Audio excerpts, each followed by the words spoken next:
Well, welcome to our season review edition of Unpluggered, taking a look at the year that was. We've allowed the dust to settle. The draft has been done. We've got our chat with Kevin Shifter-Sheehan up, assessing all of our draftees, Toby Travalia and co, the Flying Viking.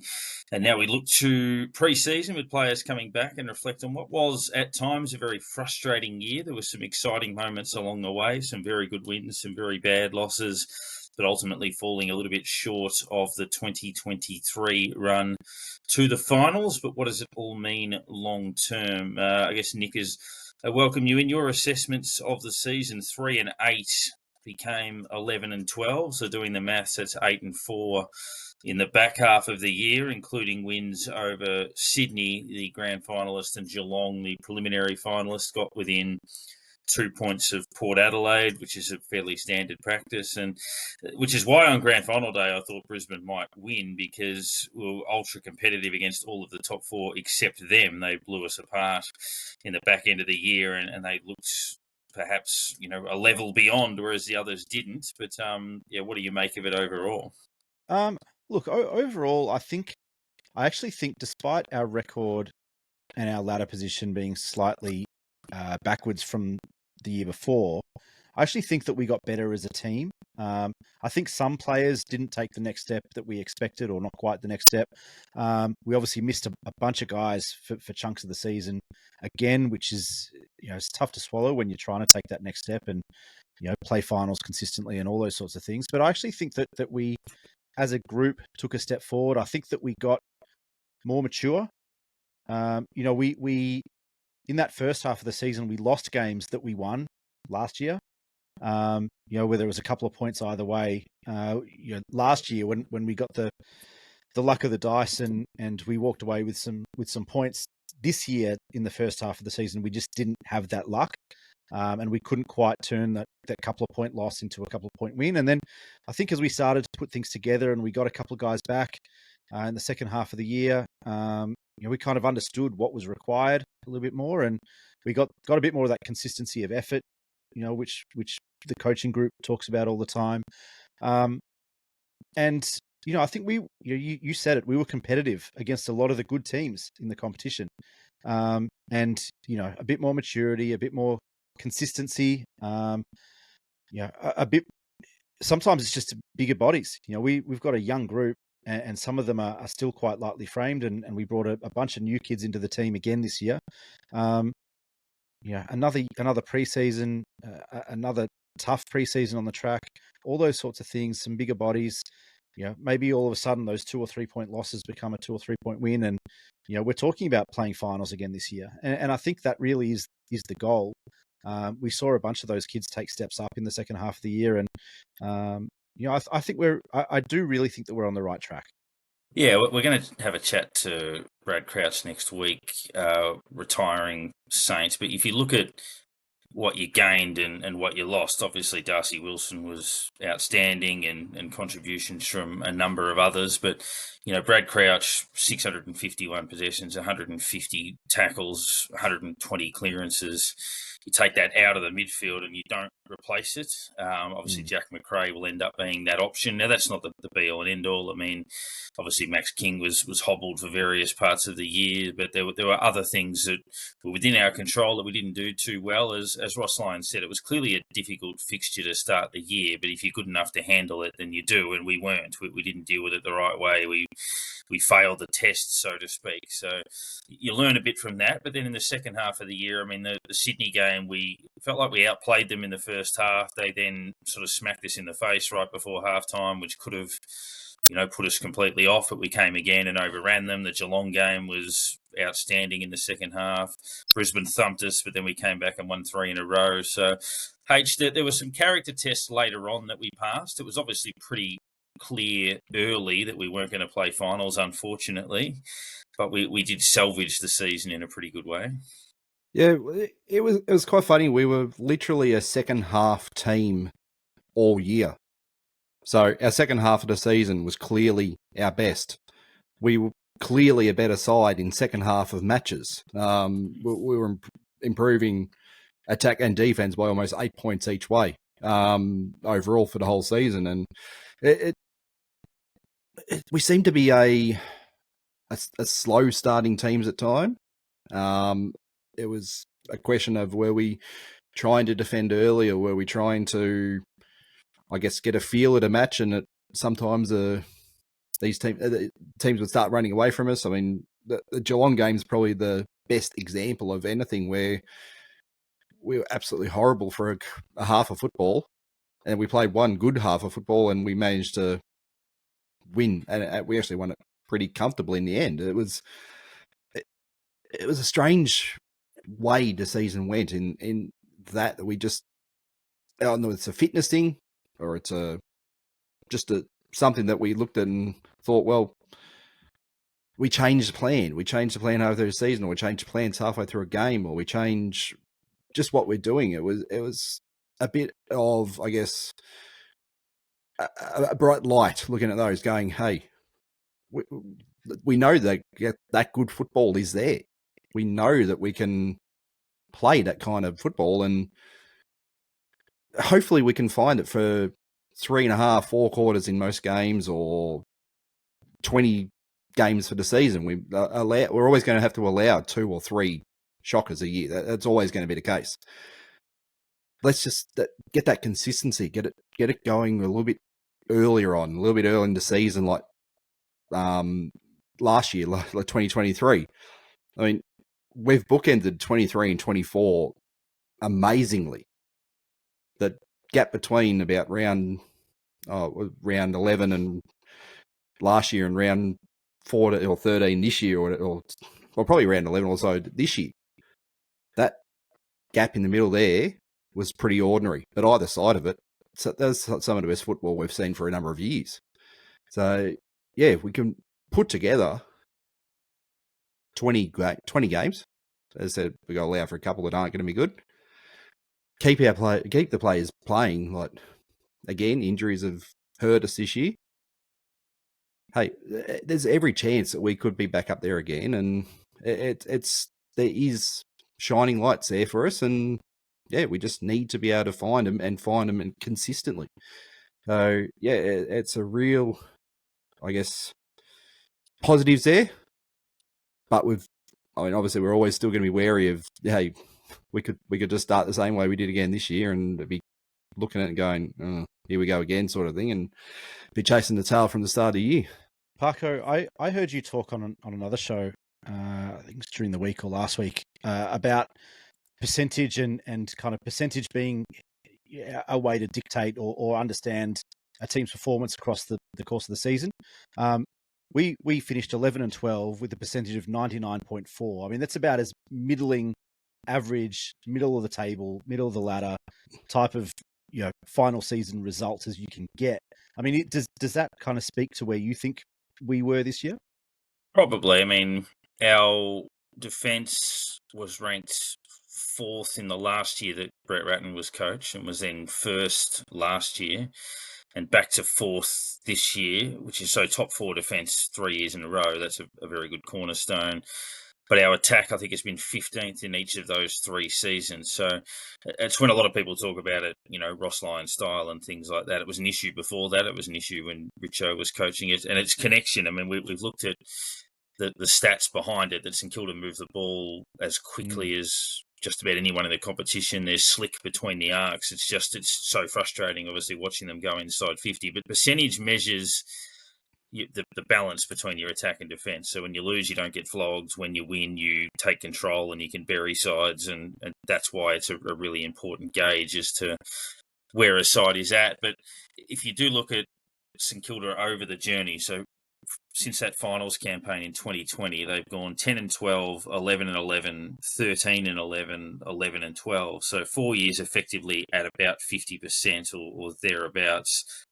And really all of the strategy that they're trying to do, I would think, is to somehow, or rather get out of that group, whether that be now or in time. It's all about that end goal. I mean, we're a side that's going to win about half our games, but that's a solid existence, but it's not going to get you anywhere. So it's really the decisions you make are about, you might fail and fall over, you might succeed and bust through, but one of those things has to happen. You can't live where you are at the moment. So I think you're right. It was a bang-on average year in a run where there's been so many of those. We poked our head up a couple of times like last year. But yeah, how do we shake free of that? And how you do that is by making tough decisions, like Membry was a tough decision. Seb Ross, tough decision. Brad Crouch, tough decision. And you bring in fresh draftees, new looks, and you rejuvenate. You continue to play Owens in important roles, and Windhager and Wilson, and you find the next crop because you know what your current group could do. They've shown that, but that's not enough. So yeah, I think ultimately it's shaking out of that, what do they call it, mid-table mediocrity that we have to get out of. Even if it means it's a spectacular failure and we finish 16th, you have to roll the dice somehow. Yeah, that's fair. I think you're right. I mean, we'll get nowhere just being a middle-of-the-road team forever. And I mean, it's funny to say because, if you go back in our history, we haven't been a middle-of-the-road team even for the majority of the journey. And I think, if you look back at a lot of those groups, they'd say we wouldn't mind being a middle-of-the-road team for some of those eras. But, if our ultimate goal is to win a flag, and let's not even talk about multiple flags because we've got to win one first. If our ultimate goal is to win a premiership, then we can't continue to go 50% for the short to medium term. I'm not talking about what happens in a decade. I'm talking about what happens in the next 4, 5, 6 years. And there's got to be there has to be a way to get out of that mediocrity, because we know that our best can be very good. Like you said, the way that we move the ball, the way that we use the field, the way that we deliver out of halfback and all those sorts of things are pretty impressive. I think we do a lot of things pretty well most of the time, but it's things like hitting the scoreboard, and you can't win without hitting the scoreboard, that we just don't do well enough. And if we can keep doing the things that we do well, and get better at the things that we don't do well, then I think we're in a decent spot to continue improving. But we do have to make that leap from being a middle of the table team to a team that has aspirations of top 4 and top 2. Starts from basically just getting the consistency, as I was saying, of the players on the field. I mean, with 6 players have played every game this year, compared to, I think it was Brisbane had 11. Sydney was around about 9. It's just that consistency, keeping those young guys out there basically playing every game. I mean, our last two first picks have both played every game of the season that they've started. Whether that be Travalia this year that comes in and he plays every game this year, but we can see it's helping them, but also helping everyone. Having that consistency, not going, the young guy's going to come in, play 3 games and then be out again and then try someone else. And then, the first one comes back again. Just chopping and changing everything, giving that consistency of those young guys, keeping that core group together, which they're the future that we've got to work with now. They're the ones who are going to bring us through. So it's the case we need to keep them out there, need to keep them working together. And just plug the holes with where we have to. Just plug those small holes, and hopefully they disappear. Hopefully you don't need to be doing that sort of thing. And we've seen the likes of, like, Dow didn't play a lot of games, but we've saw that he's able to provide to us. Matthias missed a number of games this year compared to last season. Obviously, he'll come back hopefully even stronger. He's looking on the train track. Apparently, he's absolutely killing it already. Younger guys like Sean Make will probably play more games this year. I'm assuming Caminiti's, if fit, will play a full season almost.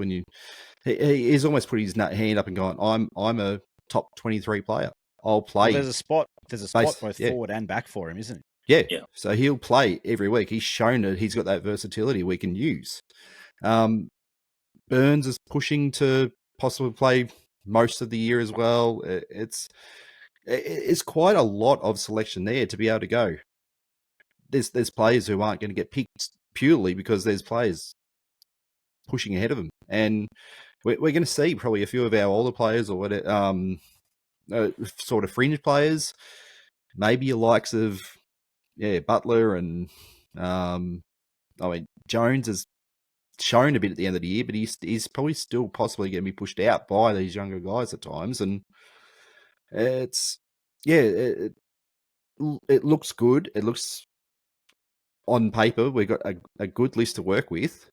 As I said, it's just trying to get him out there and keep him out there, keep King in, keep basically a strong spine, and I thought, one of the combinations I was loving was Hill and Henry, the two of them when they were playing together. Hill had a pretty good season, but geez, he looked good when Henry was out there as well. He just lifted another notch, and it's just those little things that can help the team and help those individual players. As I said, Clark misses 12. Windhager misses 8. Henry misses 11. Filippo misses 10 through combination of form and injury. Caminiti misses 8. Again, form and injury. There's a few. Mason Wood missed 5. Obviously, Max King missed probably 13 or something. A lot of those key players that weren't there at important stages. I mean, every side cops them. Brisbane had 5 season-ending injuries and won the flag. So, again, it's not an excuse. It's how you balance all of that. But, they're all factors. We're going to go through our season awards at some point where we've obviously, every week we do our Jason Blakes and our Shannon Knolls. We'll probably just wrap the season up with one of those. But our Player of the Year award, it's been that long ago that I'll have to get H to go through our top leaders in the Jack Steele Award. You can also support us in any way by leaving a review, hopefully 5-star, on iTunes, Facebook, whatever you listen to for this podcast. And we've got a YouTube channel. You've seen us throwing up some of our old interviews, Lenny Hayes, Luke Ball, etc., Russell Morris. So jump on our YouTube channel and hit subscribe, and you'll see all of those. We're also on TikTok and Blue Sky, which I think is Twitter's new arch rival or whatever it is. So you can jump on that and check it out. And of course, we're Thread's still going, is it? Threads is still around. I don't know. Yeah, there's around. So many of them now. There'll be a new one next week, and we'll jump on that as well. But highlight and low light of the season before we look at some of those awards. H, did you have, starting off with one particular highlight, be it a game, a player, a moment that sort of stood out for you? It's kind of probably got to be the Geelong game. We just didn't even look in the fight that night to begin with, and as Nick knows, we resigned and went to the bar at half time. It was basically, this is horrible. So we went looking for drinks, and we found maybe a little spot that we're going to go, well, we're going to go here for lots of games if we can now, because all of a sudden we were playing like world beaters, and there was that second half of football in that match, that is probably some of the best football I've seen us play for a number of years. And like go back past 2020, go back to almost 2017 against Richmond, when that sort of dominant football in a half. It was just great to watch, and we're at the game, and I made it. I went home and watched that second half again, and just sat there looking and going, this was brilliant. And again, little glimmers of what is possible for this group, and it gave me a bit of hope going, hey, if we can take some of that into next year, things would look pretty good. Nick, your highlight? There were a couple. I mean, like we said off the top, when we played good footy, it was really good footy, and there were a couple of really good performances. That Cats game, like you said, H, the Swans game, that was a great night at the footy. Obviously, the Carlton game to finish the season.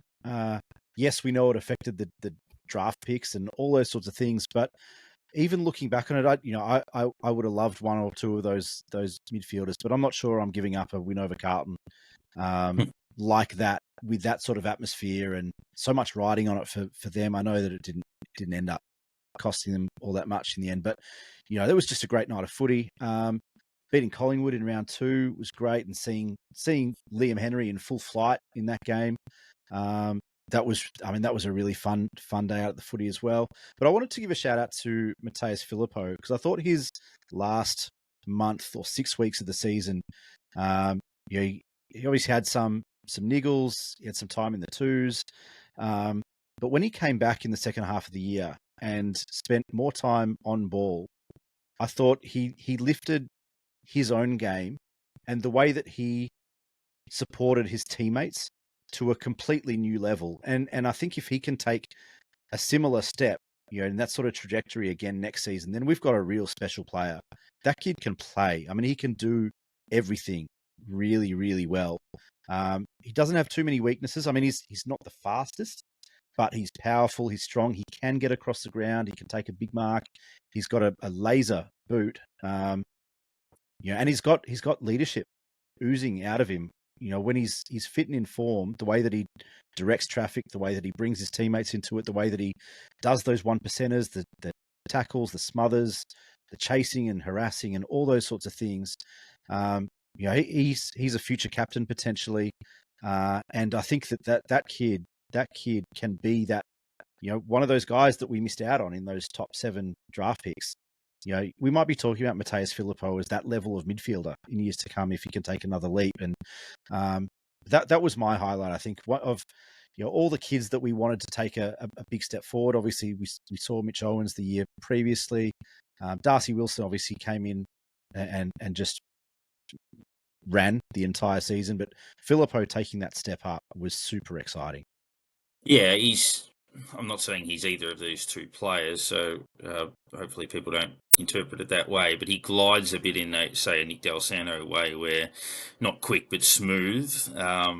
Looks like they have plenty of time.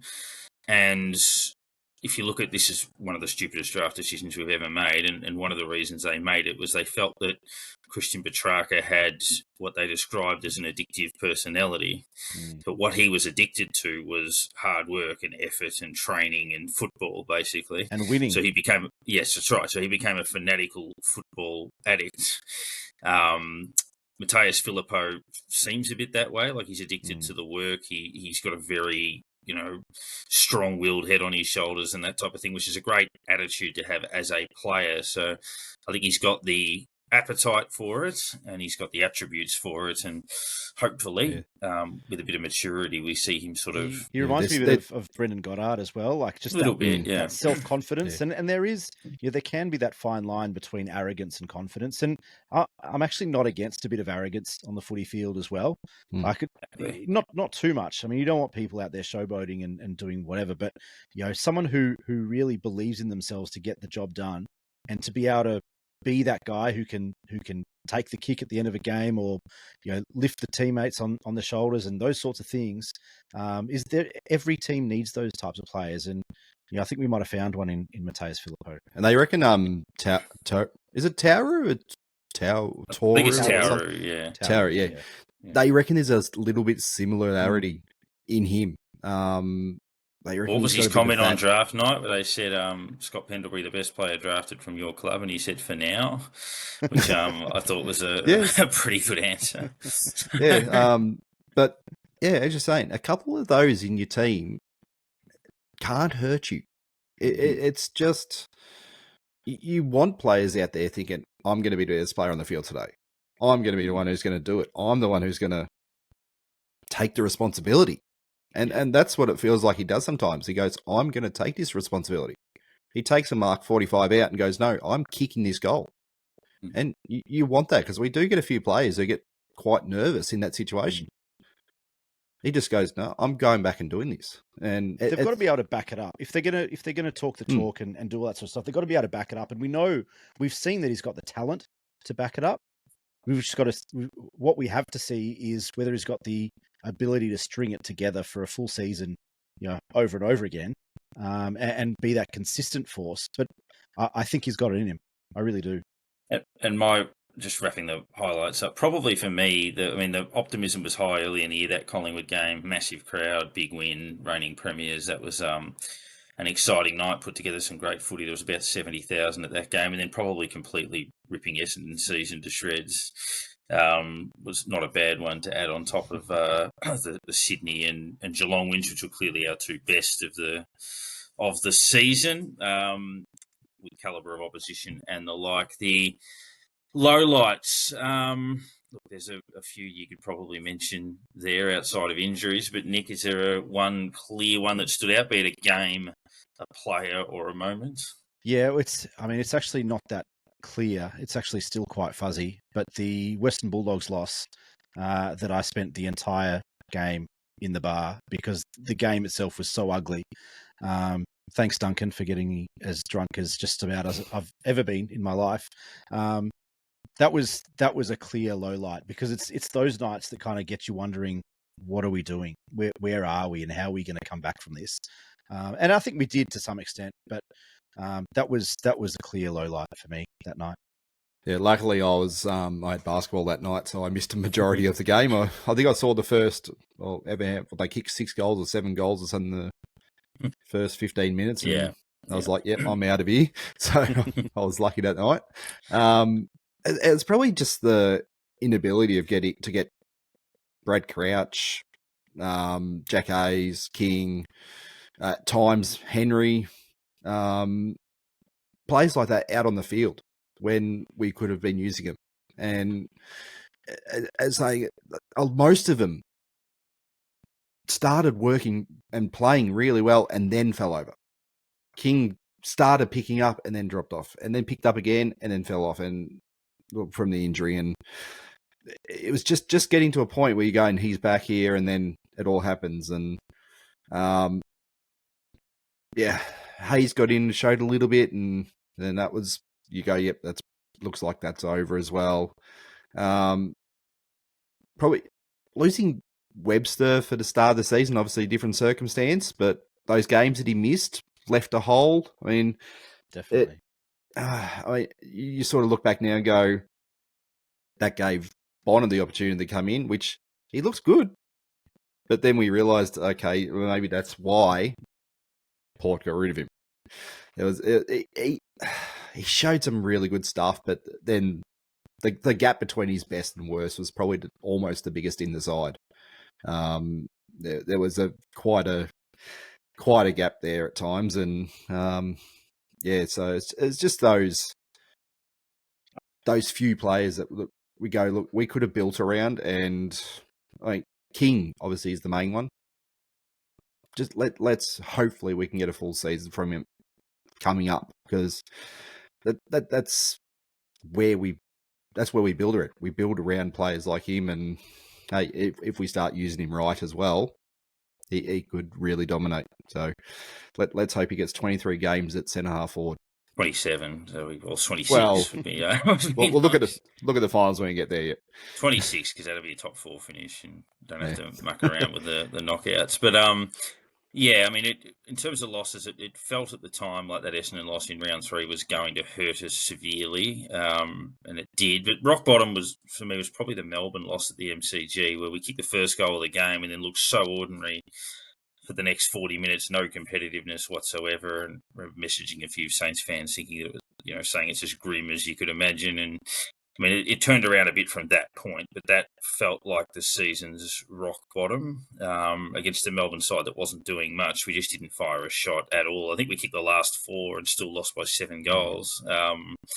Probably deserved to not kick the 4 and get absolutely smashed, but they got a little bit out of that. But that was really, really frustrating. And probably just injuries at certain times. Liam Henry was the match winner against Sydney, lit it up against Brisbane, and then didn't play again for the rest of the year. Max King started, as you said, and then he gets suspension and never really recovered from missing that game, and had issues with the knee in the Giants game, and then again later on in that Port Adelaide game that was sort of well publicised. So yeah, that was it. There were a few lowlights over the course of the season, but there were a few that definitely did stand out. What we'll do is we'll do a rating in a moment on a one-word rating on each player's season where we've categorised it, and then we'll go through the list changes and a bit of a look towards 2025 and beyond, but effectively, and we'll also throw in those awards on the year. But if you look at ratings as excellent, good, above average, average, below average, bad or poor, and a total failure, we'll assess some of these guys are gone, of course, but we'll do it in numerical order. Nick, your rating on Jack Higgins. Good. He had a good year. Yeah, leading goal kicker, good. Yep, good for me as well. Not quite excellent, but good. Marcus Windhager, H. Look, above average. I mean, it's hard to rate him on the games he's missed, but yeah, against players like Neil and that, they were excellent. But there was other times where he was a little bit quiet and maybe didn't provide as much. So he probably between good and above average would probably be about the mark. Average. I think there was too far between his standout performances and his average performances, and still waiting for him to take that next step as a legitimate ball winner. You're floating between average and above average for mine. Nick, Zach Jones. Below average, but very close to average based on his end of season. Yeah, below his average. But that little spurt of probably, I think it was about 4 games that he played, they were very good. But overall, yeah, he's below his average. Yeah, below average, but was a fair bit below that at one point. H. Lance Collard. Yeah, that's not great. Missing games for particular reasons, obviously, and just not providing much. I guess was it the first game against? Did he play against Geelong and didn't have a touch? I think it might have been. Yeah. It was over. It was over 30% game time, but didn't have a touch. So obviously that starts as. Oh, it's not quite a failure. He got on the field, but that starts as very bad. But yeah, well below average, and it's one of those players you hope. Okay, let's hope he can actually find something next year. I'm not going to write him off as a failure, but that was bad from Collard. The games that I saw him playing the twos, he looked nowhere near it. The few times he got in the park and the seniors, he looked nowhere near it. And obviously some clear attitude, behavioural issues as well, which is kind of the cherry on top for a bad season from a young kid. Yes, bad, almost failure, but stayed on the list. Nick, got Brad an extension, Crouch. actually. He did, indeed. Brad Crouch.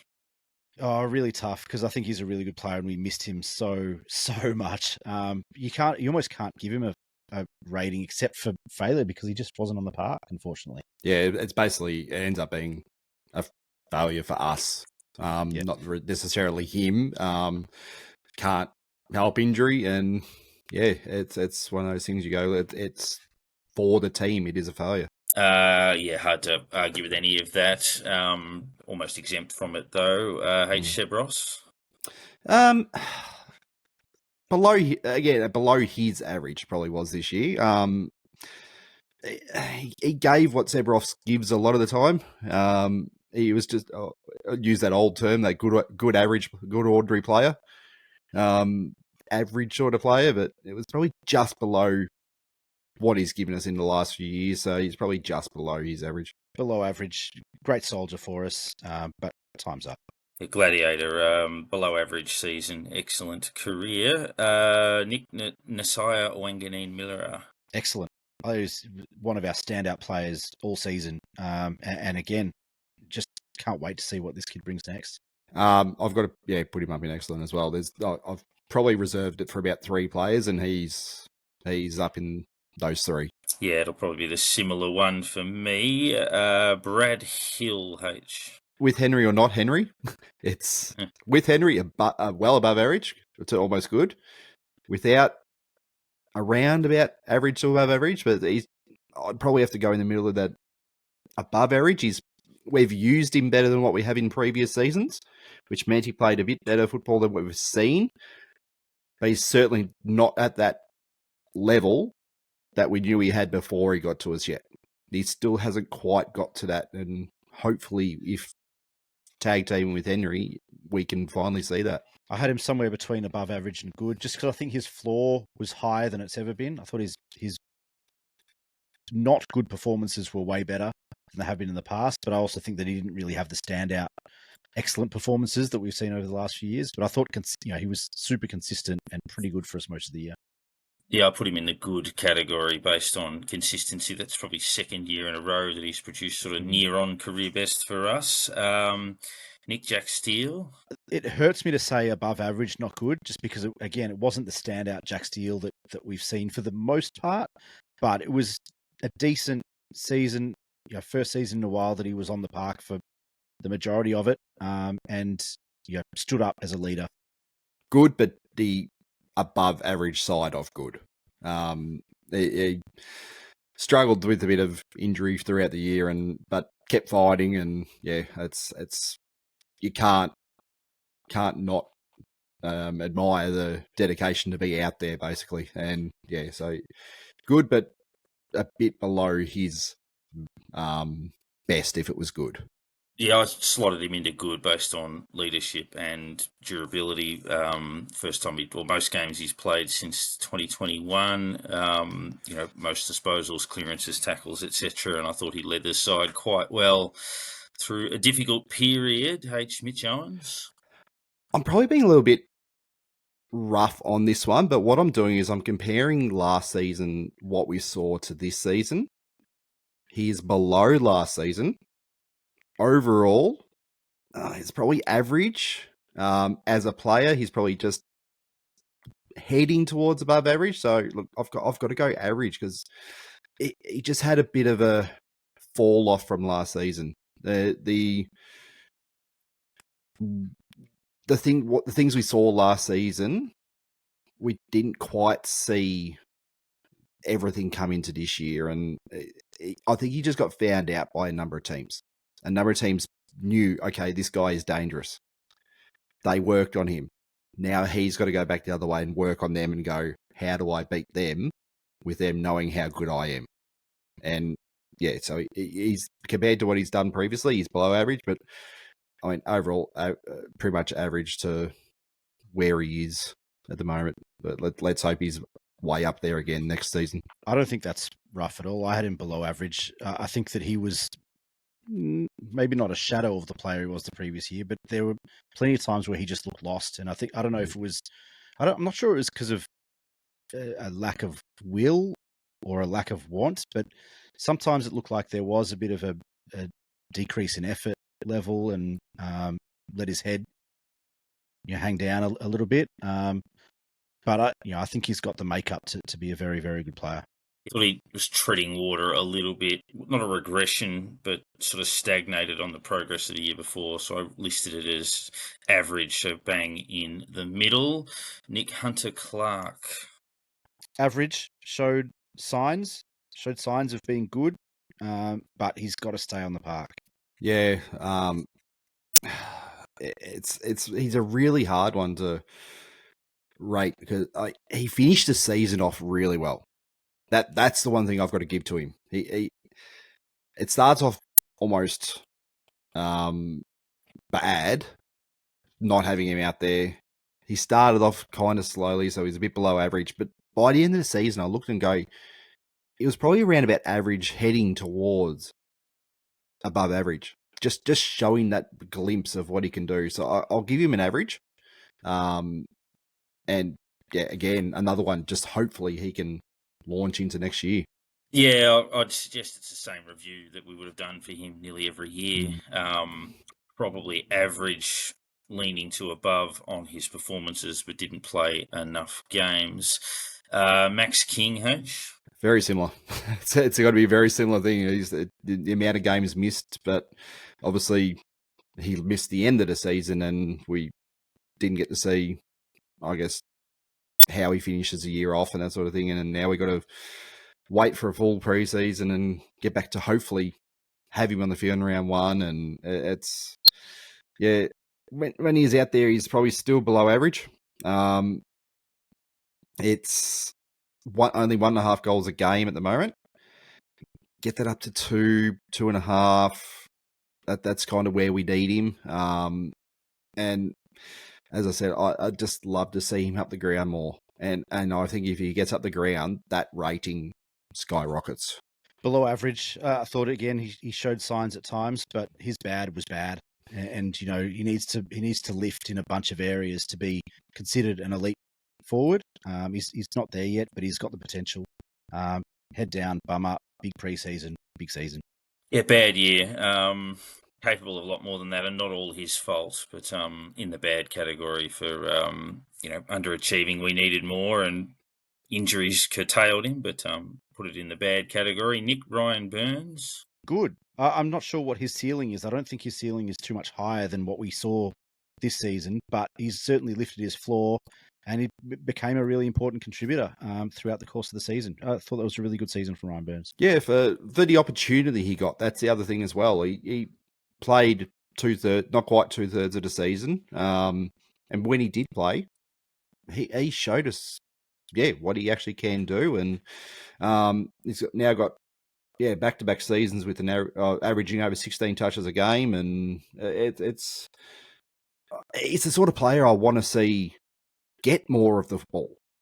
I want to see the ball in his hand because he seems to use it well. He seems to make good decisions. And on a Ryan Burns scale, that was a well above average season. I mean, it was very similar to last season, but prior to that, he didn't show much at all. But I'd have him well above average. Looking at, I'd probably put him in the above average category. Probably should play a little bit more than he did. His best game was arguably his last one against Carlton, where he was significant. So I'd say above average. Liam Stocker, H. Probably, again, similar. I felt like he came and did a job. He's a player who's pretty much been dumped by two teams. He's stepped into the team last season and showed us what he's got. And this year, I just didn't feel like he got the opportunity that he almost had last season. Like last year, he played 23 games, 16 this year. He's below what he had last year, but I'd still have him on average. He's a role player that, again, could provide. He's probably going to have to step out a little bit more with Battle going, so he'll kind of go into the area a little bit more at times. But with consistent football, he can be an above average player. But at the moment, I'd have him in an average. Yeah, average. I thought his second half of the season was pretty good. He spent some time in the middle and showed some signs. Defensively, has some work to do. I think he's got a good kick on him. He's got good size. He's strong. But one-on-one against the elite kind of small forwards or medium-sized forwards, he's got a bit of work to do to be one of those main contributors at that level, I think. Average for mine, probably underutilised to a degree for whatever reason. I'm not sure Ross is the world's biggest fan. Dropped him a couple of times last year and this year. I'm not sure what it is that he doesn't like about him. I think he competes, but certainly a poorer year than last year. Ex-Blue as well. Paddy Dow, Nick? Yeah, a bit hard to tell. Probably an average just because he missed the first half of the year and it's hard to get a gate. Took him a little while to get running even when he did come back. But again, finished the year strong and I think he's going to be a big contributor next season. I mean, you've got to drop him an average. You can't say he wasn't any good. You can't say he was brilliant. It was just he stepped in, showed us a bit. And again, let's hope he's someone that can come in from round one next year and provide us something every round. And who knows, sort of where his level is. It's once we know. I mean, I think we've seen enough to know that he is a good footballer.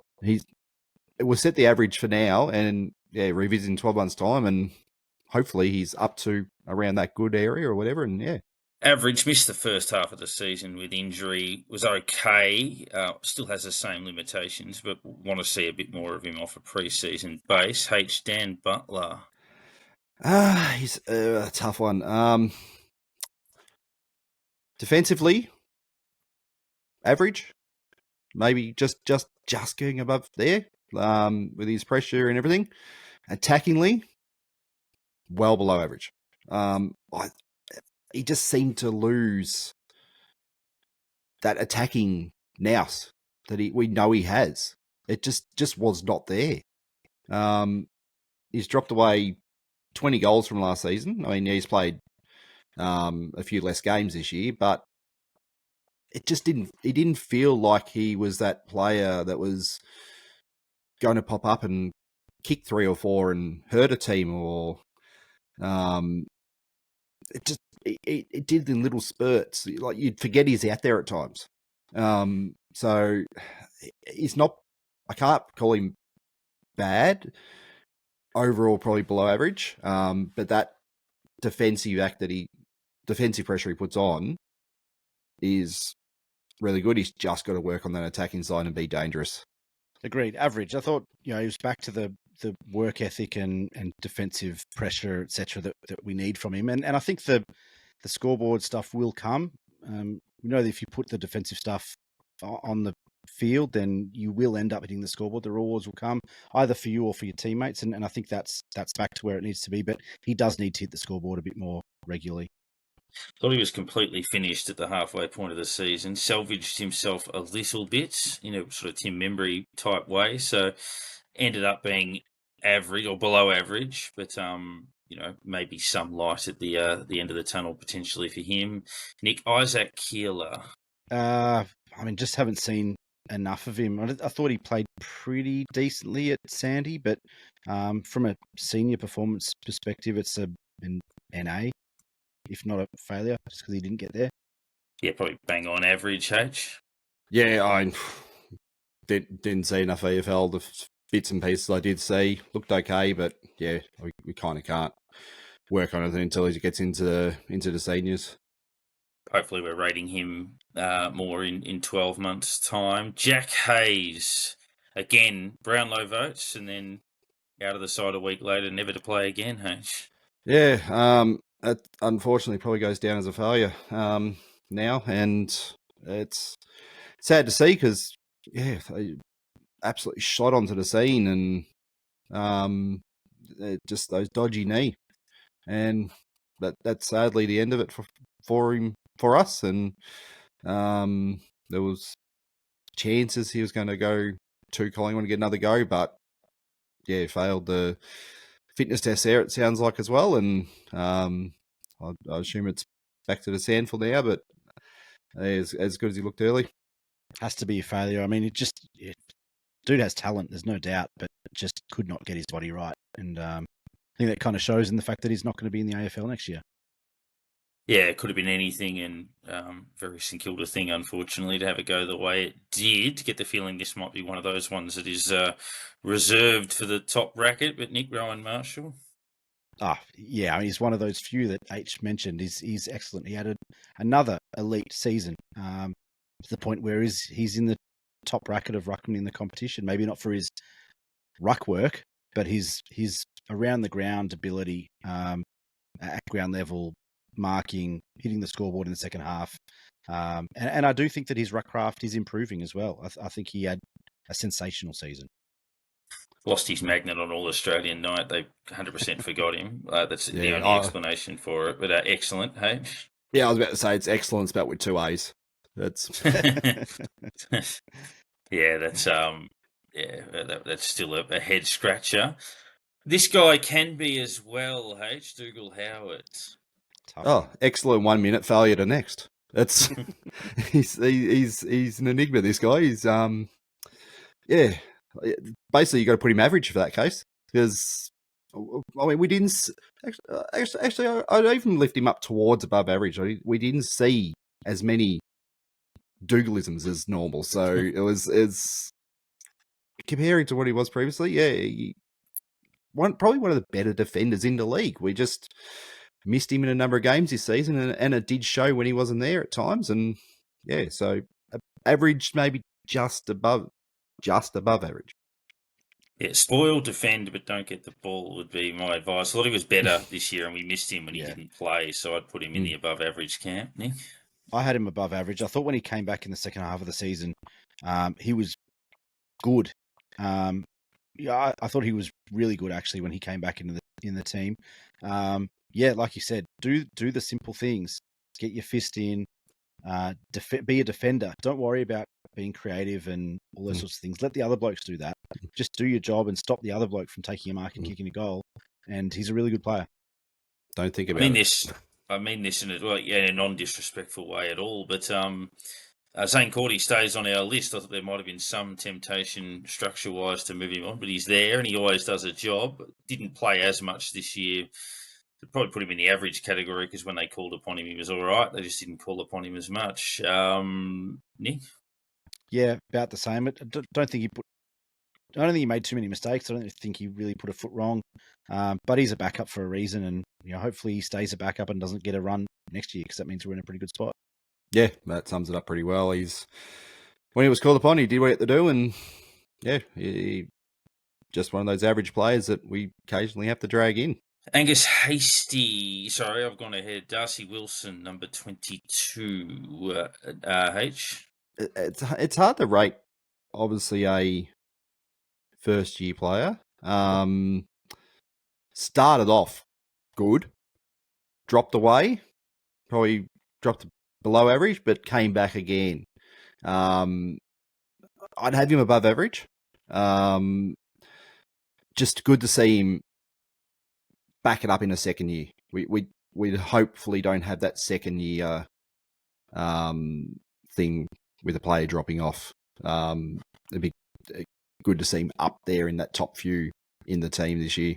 I had him above average, but he could have been good and potentially even excellent if not for a 6 to 8 week period right in the middle of the season. I thought he started the season incredibly well and he finished the season pretty well. But there was a month and a half there, close to 2 months, where he looked tired. He looked tired, and I think this kid's going to be a gun. But as a total season, he was above average. I reckon based on expectation, age, and where they should be at, he gets a good for delivering on every game, and I think it's the second most possessions we've ever had from a first year player, and prominent in the rising star. Nick, Liam Henry. Really tough one because we didn't see enough. But I'm gonna give him. I'm gonna be very lenient with him, I think, and give him an above average just because of the glimpses that he showed us, and how much hope and expectation I have on him coming into next season. Because he can be a match winner for us, and that's what I'm expecting from him. Go above average because he just made us look like a better team when he was out there. He made Brad Hill look like a better player when he was out there. It just seemed to work, and there was clearly a reason we brought him in. There was clearly something there that we saw he can add to the team. So again, another player you go, let's hope he's out there more, and let's hope he's up there in that good category. 4 games in particular: Geelong early, Collingwood early, Sydney, and Brisbane in the middle of the year at the Gabba. 4 games where he really showed what he could do. Just didn't see enough of it. Put him in the average category. If he had played every game, then that would have put him up into the good category on that trajectory. Now, Angus Hasty. 5 games, averaged 5 disposals, 1 goal, which was a bloody nice goal, to be honest. Nice long one from the boundary. Look, we haven't got enough data to go with yet. He's a project, I guess. So basically got to put him in average. I can't go, he didn't play well. He's probably clearly below what he can do, but you can't say in his first couple of games, and he was sub, I think, for 4 of them, or subbed off for 4 of them, and so it was a lot of didn't have a lot of time to show much, so you can't go anywhere else other than average, and let's see how he goes next year. Yeah, spot on. Like you said, he was either sub or subbed off in the majority of those games. When he was on the pitch, when he was on the park, I thought he showed signs and looked like he could be a player. So yeah, it has to be an average. Yeah, it gets a pass, I think. So bang on average, did what you would hope a first-year player would do based on a pick 33 selection. Has a little bit of something, but you want to see that develop a little bit. Nick Mateus at Filippo. He probably should be an average, only because he started the season below average and finished above average. But I think the way that he finished, the above average that we saw in that final 6 to 8 weeks or whatever it was, final month even, was so good that I think that kind of shows us what the baseline is now. And so that's an above average for me. Yeah, I reckon H, I'd probably in that category of just saying average based on the fact that he redeemed himself after a very much below average start to the season. Average to above average. He increased his numbers slightly in less games. Probably had a bit more time where he was involved in the game compared to last season, which he probably had a lot more shorter spurts. And yeah, just found a few moments this year where he was able to basically, take control in a little bit of a game at times. And I'd have him just above average of last year. Josh Battle. H, how do you want to start that? Well, good season. Good. I mean, Yeah, it was. probably one of our better players. Mm. And now we just sit back and go, well, that's what we've lost. We've lost a good player, and hopefully we make the right decisions to fill the gap and move on. He had a good year. I mean, top 5, best and fairest. Did just about everything right except sign on the dotted line at the end of the day. And we'll miss him. We'll miss him, I think. But onwards and upwards, hopefully. Yeah, lose a cog of a top 4 defence, which hurts, but the challenge is on someone else. But he had a good year and will certainly be missed. Ari Schoenmaker, Nick.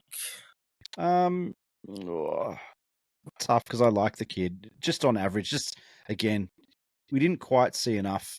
He only played the 4 games. He's got a weapon.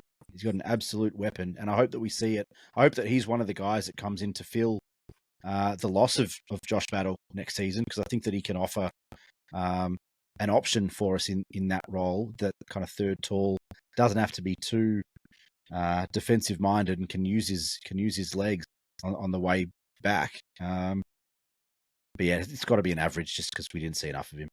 Their first touch against Brisbane, excellent. From there, he's shown a bit, and I've again not a lot of data. We got to chuck him around a bit the average mark, and hopefully he can improve upon this year. Yeah, pick 62 to get 4 games and show a bit. Certainly gets a pass, which puts him in the average category. H. Tim Membry. 30 goals. Not what we've seen in previous years. Obviously, the off season was a little bit, different for particular reasons, and it just didn't have that same, I guess, impact. Same, I guess, spot in the team. It was different. It just felt different. He did the jobs, did what was asked of him. Obviously against West Coast had a day out. But compared to previous seasons, he's probably below what he has previously provided us. But I can only put him in average because other seasons he's had good seasons and he's had above average seasons. So this year was probably just an average year for him. Yeah, redeemed himself very well to get to average. Obviously, hardly played the year before and was outstanding the year before that. So, will be missed. As I mentioned in a little group chat, I understand it. I don't oppose it. I think it all makes sense. But I do hate the prospect of him playing somewhere else. I just wish he could have retired as a Saint. I know he played 1 game for Sydney back in the day, but effectively a 1-club player. I mean, I wish him well and probably a fair call, but it'll be hard watching him play for the Pies. H. Jimmy Webster. Started the season off with a bang and unfortunately kept him off the ground for about 7-8 weeks or whatever it was. Came back, showed us that, the hole that he left behind was certainly there. It's just one of those players that he's a role player and does the job most weeks, and he's probably teetering on above average, but yeah, between average and above average, and just if a full season could have seen him more above average than that. And Nick, I may have skipped memory for you, so if you want to rate both of them, unless you did give the memory rating. That's fine. I agree with both of you on memory. I probably gave him below average. Just I thought he did redeem himself late in the year, and those last kind of 4 or 6 weeks were really good. But it was a poor season before that. It was a very poor season from him before that. And I thought he was washed. I thought he was cooked. So I hope he goes well. I hope he doesn't play well against us, but I hope he goes well and finishes his career well. He's a great bloke, and I think we'll miss him, like you said. Jimmy Webster, I think you're right, H. Teetering between average and above average. We really missed him in those first 2 months of the season, and he showed why. He's a really important player for us. He's limited. His talent level or abilities are limited, but he gives it his all. He doesn't back down. He doesn't shirk. He's a good. You talked about it before, good ordinary player. He's probably a bit better than that, but I think that we really missed him when he wasn't out there, and he's a key player for us. Yeah, I think that's a fair summary. Probably put him in the average category, and that a lot of the time he might go somewhat unnoticed or be sort of middle of the road in terms of our performances, but was a key out early in the season. Now, Matt Allison didn't get a great run at it, delisted without playing a game. When he did get a run at it, obviously wasn't quite consistent enough, so hard to give him a rating. James Van Ness, a good kid, but a major injury curtailed most of his year, and he's off the list as well. So hard to give him a rating. Nick, Mason Wood. That was an average year from Mason Wood. I thought he played well in spurts. I thought he had some poor games. I thought his floor was probably lower than in previous years, but still popped up with some really important performances when it mattered. So probably an average for Mason Wood for mine. Unfortunate incident in that Collingwood game. I mean, I was right in front of me, and the noise that it made was just sickening. And you take that out of the season. He plays 23 games, and he has that reliable. You could almost say it's average season. He's just missed the reliable, missed to get out there and does what he does every week. So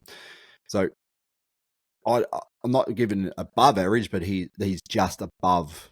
He's between average and above average, so it's his consistency is good, but it's just but he's slightly off from what last season was. Yeah, I thought his influence was, our winning record when he plays compared to when he doesn't is enormous. I thought he was above average when he played. Obviously, he missed a few weeks with that courageous act early in the season.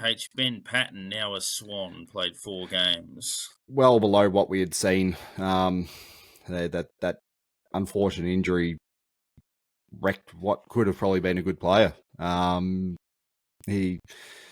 we had before that was quite consistent, quite promising. So it's just a unfortunate thing, and let's hope we'll see how he goes at Sydney. And so well below average.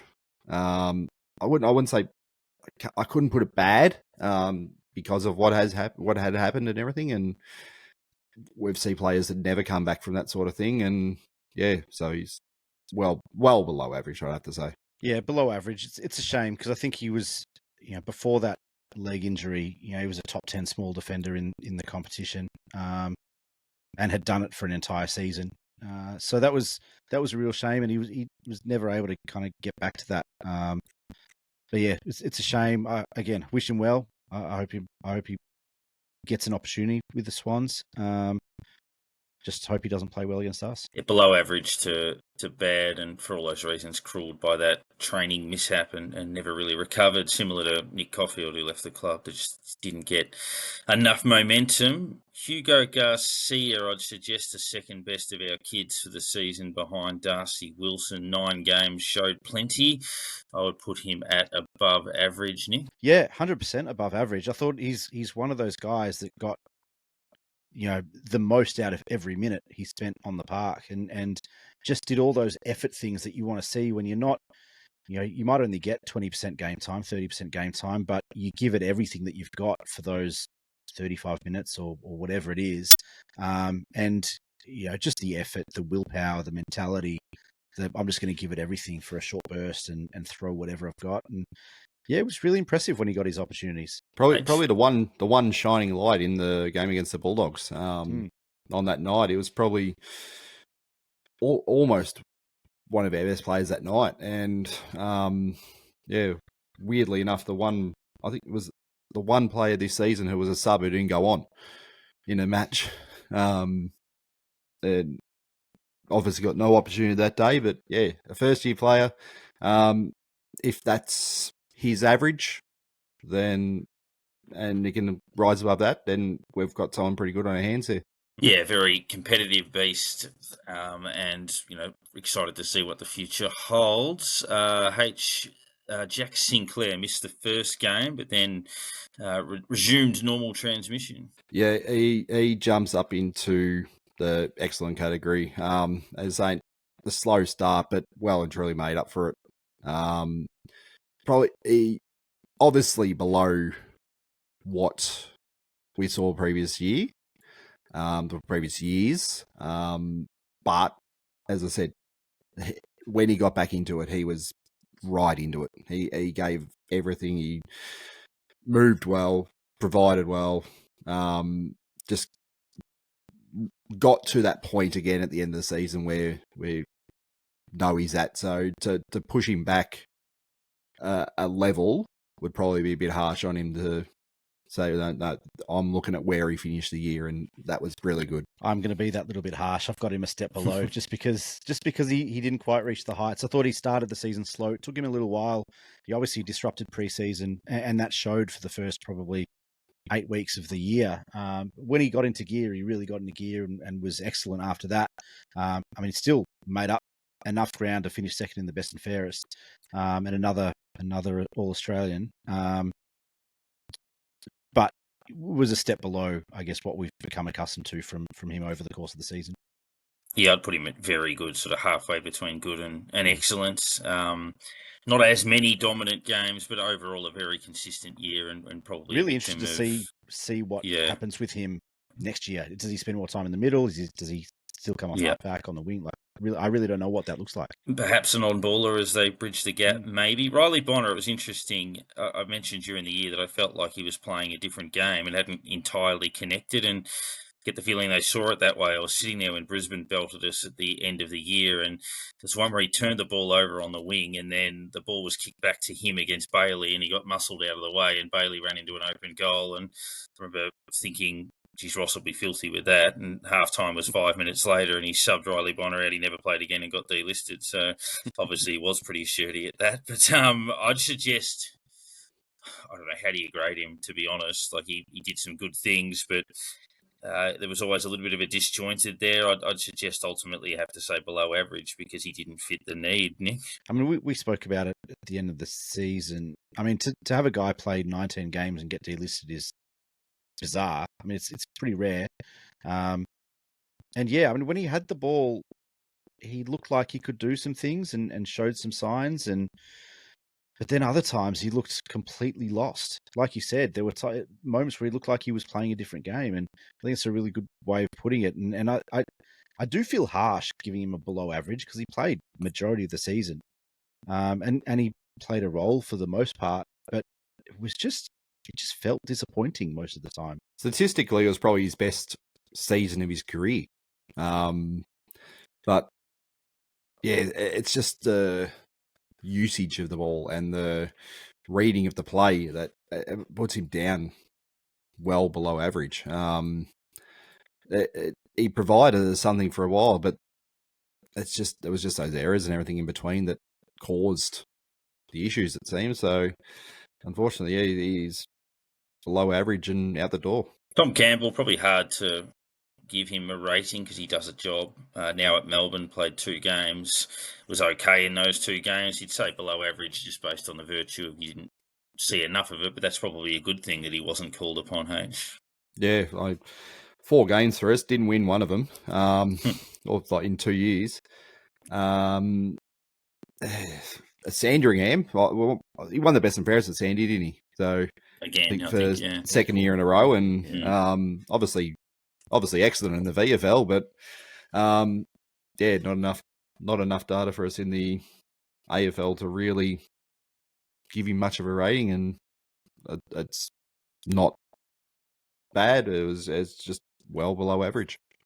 It is harsh. I gave him below average as well, just because he is a backup, but he's a backup to our most important player, and he's so very different to our most important player. You know, he can't run, he doesn't get across the ground, he doesn't win the ball, he doesn't kick goals. You know, he's essentially a dinosaur ruckman. But even then, you know, he doesn't win the hitouts in that regard, not at AFL level anyway. And so in that regard, he's disappointing. And, you know, I really shudder to think had we had to see more of Tom Campbell over the last couple of years, you know, where this conversation's going. Ollie Houghton didn't play a game, kicked 5 or 6 late in the year, probably twice, I think, at VFL level, but subsequently moved on, and you know, it was always a little bit experimental. Max Hall, jury's out, mid-season recruit. Box Hill, prolific ball winner, can play a few different roles, but again, jury's out. Same applies to Max Heath at 42, but before that, Angus McLennan at 41. Didn't mind what I saw in the 2 games from him as a young player. Looked good in the pre-season, came back from injury. Only 2 games, but I would still say average, Nick. Yeah, average, just in that there's not enough data. I thought he showed signs, he looked likely.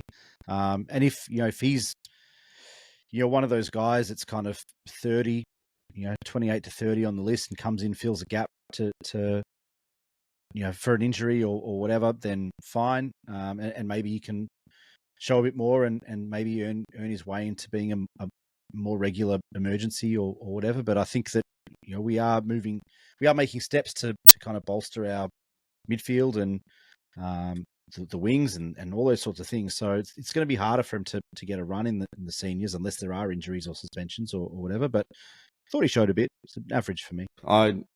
We have to put him on an average baseline there. 25 touches in what it was effectively 1.5 games. It's all you could ask for in his first 2 games, and hopefully gets an opportunity to show us a bit more. Cooper Sharman, tricky one to get a gauge on. First half of the year was getting thrown around all over the place. When they settled him into a spot, he was probably above average, but body of work of the year would be just average, I think, H. Yeah, it was the Ross Lyons masking tape at one point just to cover a crack somewhere, and eventually, for a bit there, he found a role and was playing it, and but I think that's what he was pretty well doing all year. Ross was saying, "This is what I want you to do: go out and do this," or "We've got a gap here. I need you to do this today." Or it was never really, "Oh, he's our centre half forward. He's our pocket player." It was like, "Where's he playing today?" And that's hard on a player. I can't give him worse than average because he clearly has done what's been asked of him, and that's all we can ask of a player. They do what the coach asks, and he played probably a few above average games, but overall you have to leave him at about average. Average for mine as well. I thought he finished the season really strong. Probably cemented his spot in the team for next season. I'd love to see him at full forward and King at centre half forward, and see how that looks in terms of our ball delivery inside 50 and all those sorts of things. But yeah, I thought he was more impressive than not most of the time, even given the fact that he, like you said, was thrown around, played on the wing, played down back, thrown up forward again. Bit of that gap filler for the most part, but late in the season, I think he kind of solidified his spot up forward and showed a fair bit. Cal Wilkie in the excellent category for me, lost 1 contest for the season. Not enough for the All-Australian selectors, but I thought he was brilliant, and it'll be particularly important now without his main ally in Josh Battleneck. Excellent. I mean, without a doubt. I mean, when you thought that he couldn't get any better, he just always found another way to get better. just so rarely beaten, and that's ultimately his role, is to not get beaten, to not concede scores, and he just doesn't. Again, the other one with the excellent with AA. It's if everyone would just keep underrating him, go for it. We're happy for everyone to keep underrating him like that, and let him do that job week in, week out that he does, and do it dominantly. Because how every other team would want him. That's when you look at it and go, every team would want this player. You know you've got how good a player you've got. Because I think you'd find a team who wouldn't take him. And he's resilience and just teamwork with the whole back line, the way he marshals them around and everything. Yeah, he's actually, you would put him down as an excellent player, not just an excellent season. Could easily Liam be our O'Connell, captain. Yeah, definitely. Liam O'Connell, jury out, very much the definition of jury out. On him, obviously, we've got another Irish recruit coming in too, but Anthony Caminiti, one of the more curious players for next year, had a similar second season that he did a job when he was asked forward, actually went back and looked okay. He can certainly take a mark. And as Nick said off the top, there's a role at either end of the ground, so it depends which way he goes. Does he play centre-half back, or does he play centre-half forward / full forward? We'll see, but I thought his season gets a pass, maybe marginally above average based on where he's at as a young player. So, he's sort of floating in that category. Certainly wasn't a bad year, H. Yeah, pretty well average. I thought he was either concussed or lost his mind completely when he walked down the back line in Brisbane, and was wondering what was going on for a minute. But it could barely move as well. He showed that he can do it. He showed he can play a bit of defence and be a.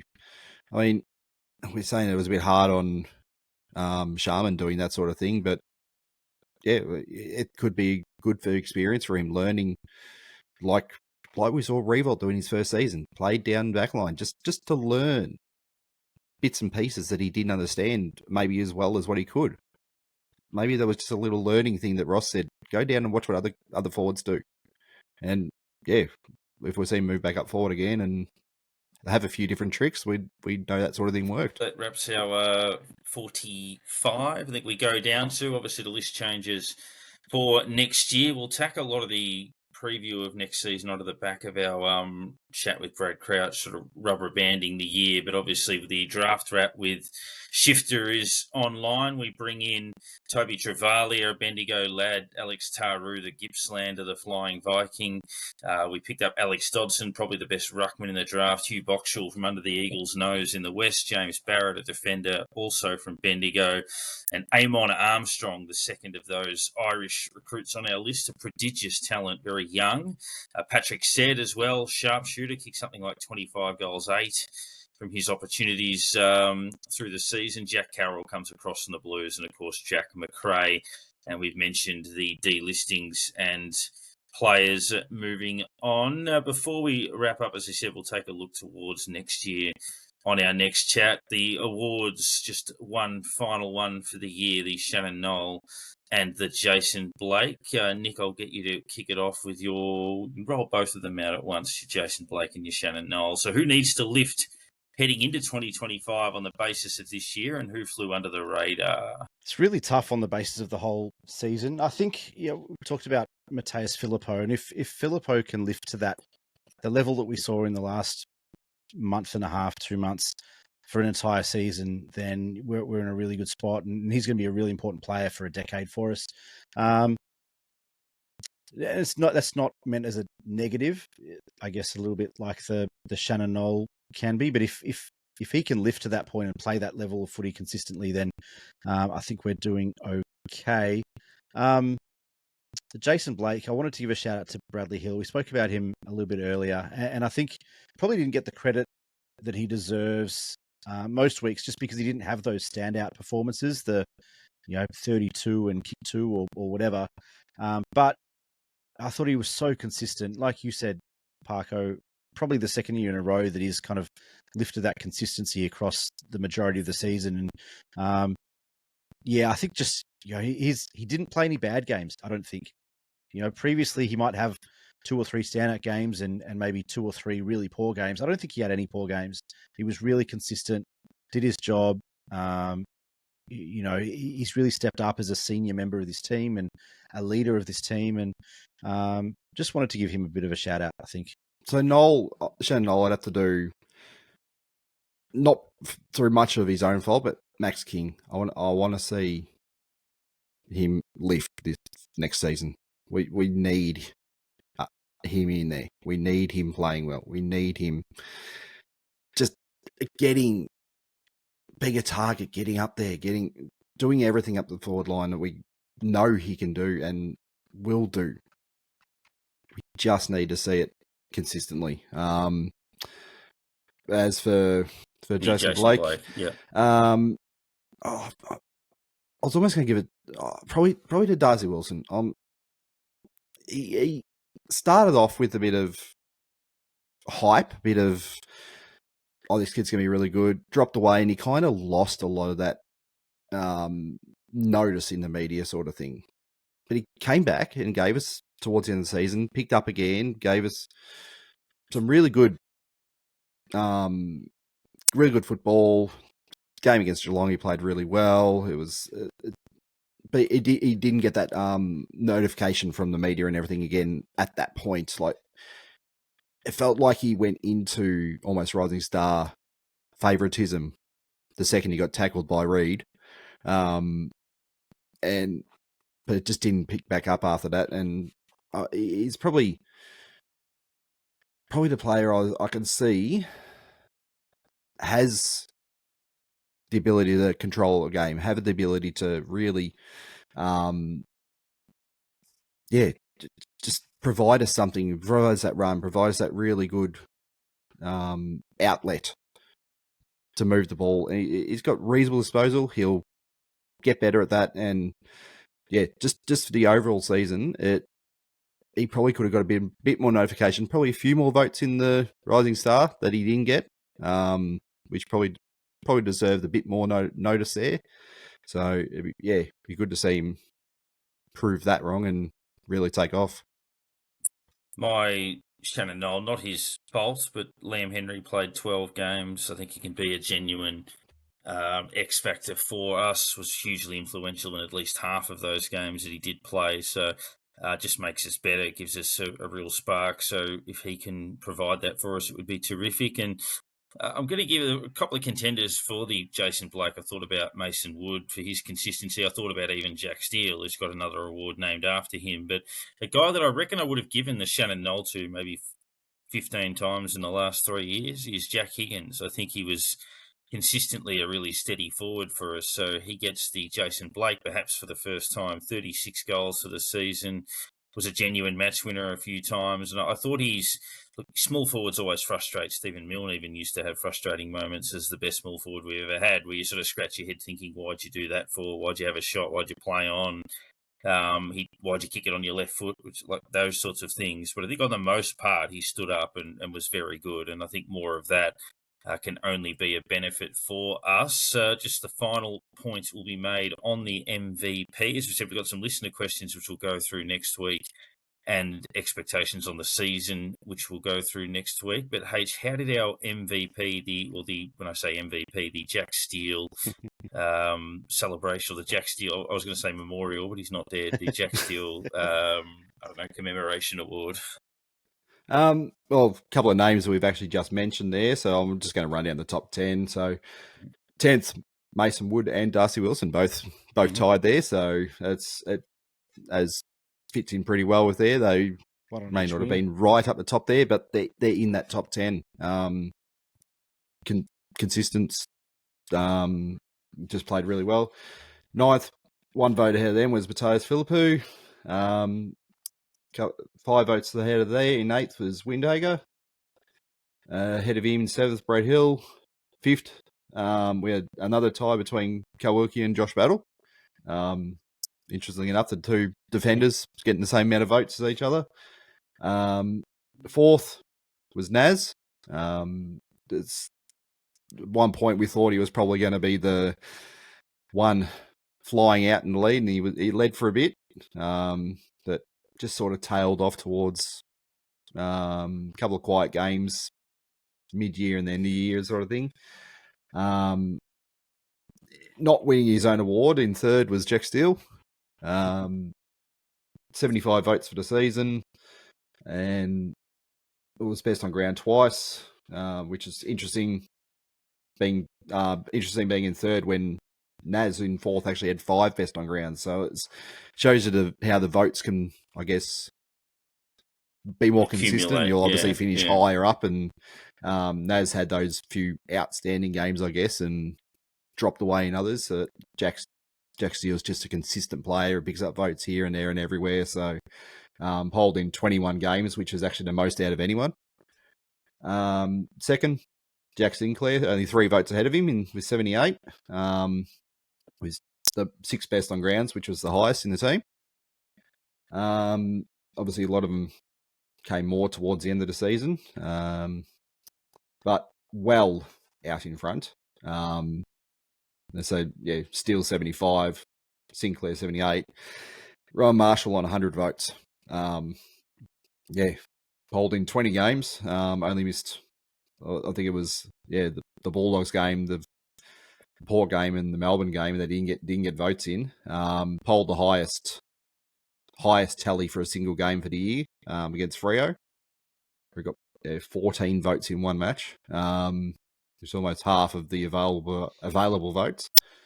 But 5 best on grounds, and so he finished well clear. I think I worked out it was with 5 rounds.